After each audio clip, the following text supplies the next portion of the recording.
Yes, the Punjab Plains. The Punjab Plains form the western part of the northern plain. This is formed by the Indus and its tributaries like Jhelum, Chenab, Ravi, Bias, and Satluj.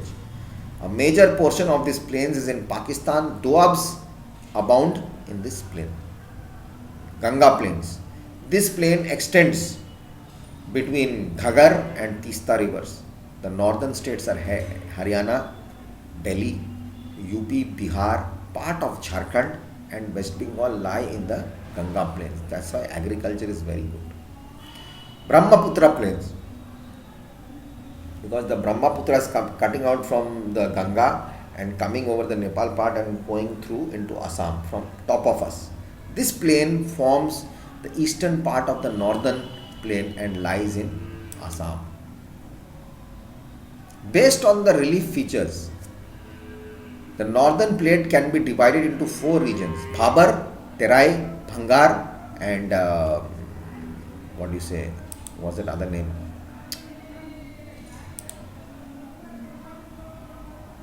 Uh,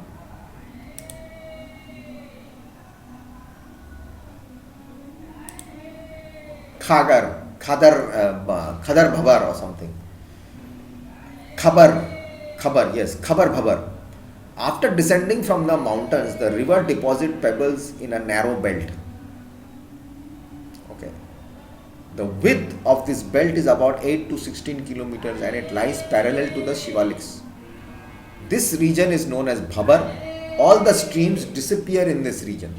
Terai, which we say the Terai region lies towards the south of the Bhabar belt. In this region, the streams reappear and make a wet, swampy, marshy region. You know, there's always water in that.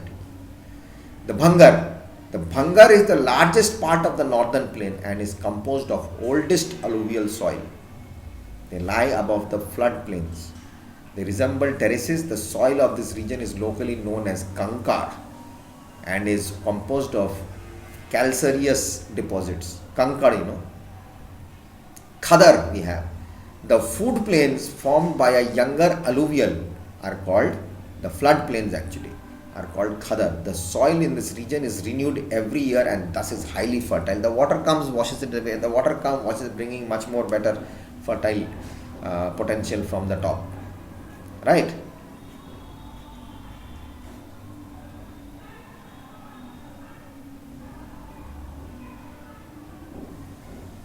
Now the northern plains of India.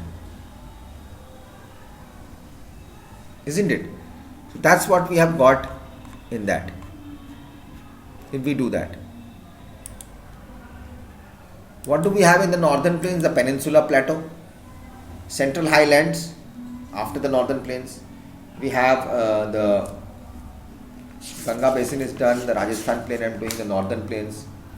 The Central Highlands, Deccan Plateau and Chota Nagpur. These are the parts which are there. In the northern plains of India, we have the Peninsula Plateau. Central Highlands, out of the Peninsula Plateau is the Central Highlands, Deccan Plateau and Chota Nagpur. The Peninsula Plateau is a tableland. It is composed of old rocks because it was formed from the drifted part of the Gondwana land which I told you in the beginning. Broad and shallow valleys and rounded hills are characteristic features of this plateau.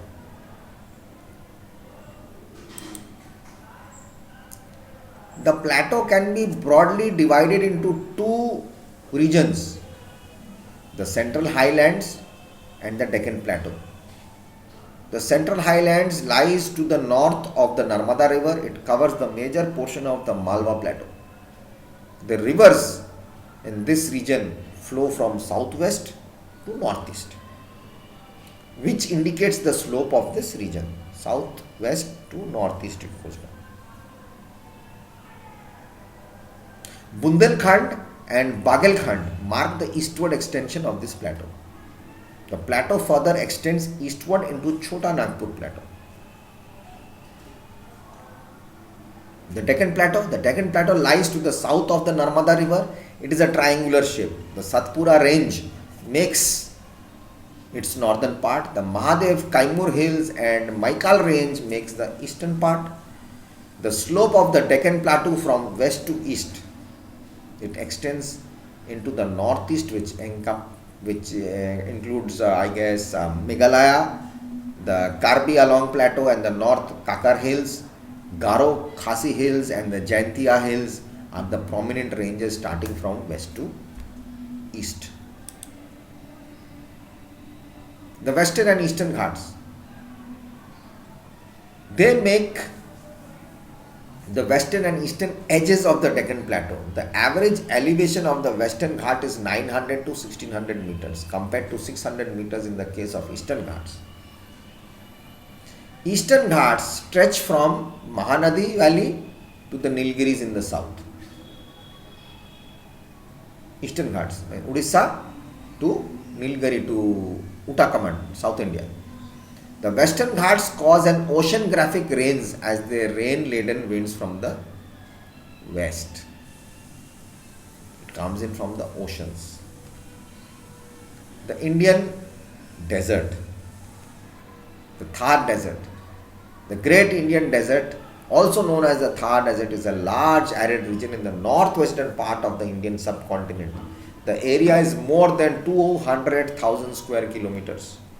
It is the world's 9th largest subtropical desert. Okay. The Indian desert lies towards the western margin of the Aravalli Hills. This region gets scanty rainfall, which is less than 150 mm in a year. Hence, the climate is arid and vegetation is very scanty.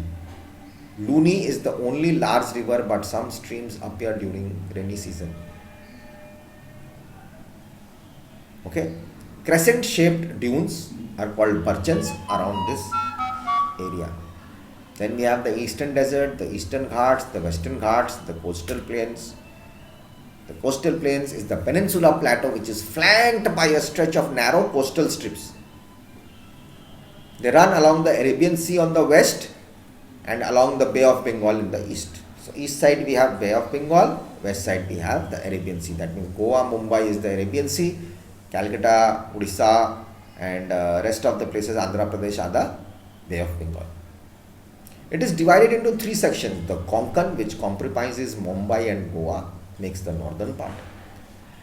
The Kannada plain makes the central part, and the Malabar coast makes the Malabar coast, down south. The western cold plain is wider, coastal plain is wider level, and it runs along the Bay of Bengal. It is divided into two parts. The northern part is called the Northern Sircar. The southern part is called the Coromandel coast. Extensive deltas are formed by large rivers like the Mahanadi, Godavari and Kaveri. Chilka is an important feature along the eastern coast. Chilka Lake is the backwaters of the Bay of Bengal, which has come into the land. It's a huge lake. You have dolphins, you have birds all over the world which come down in winter to migrate there. It's a huge place where you can always visit. The island groups. An island is any piece of subcontinental land that is surrounded by water. We know that. The Lakshadweep Islands are in the Arabian Sea. It is area of 32 square kilometer only. The administrative headquarters of Lakshadweep is Kavarati Island. The group of islands is rich in terms of biodiversity. The Andaman Nicobar Islands are bigger in size and has much more number of islands. This group of islands can be divided into two groups. The Andaman is in the north and the Nicobar is in the south. These islands too have rich biodiversity. Okay, so I'll come back in the next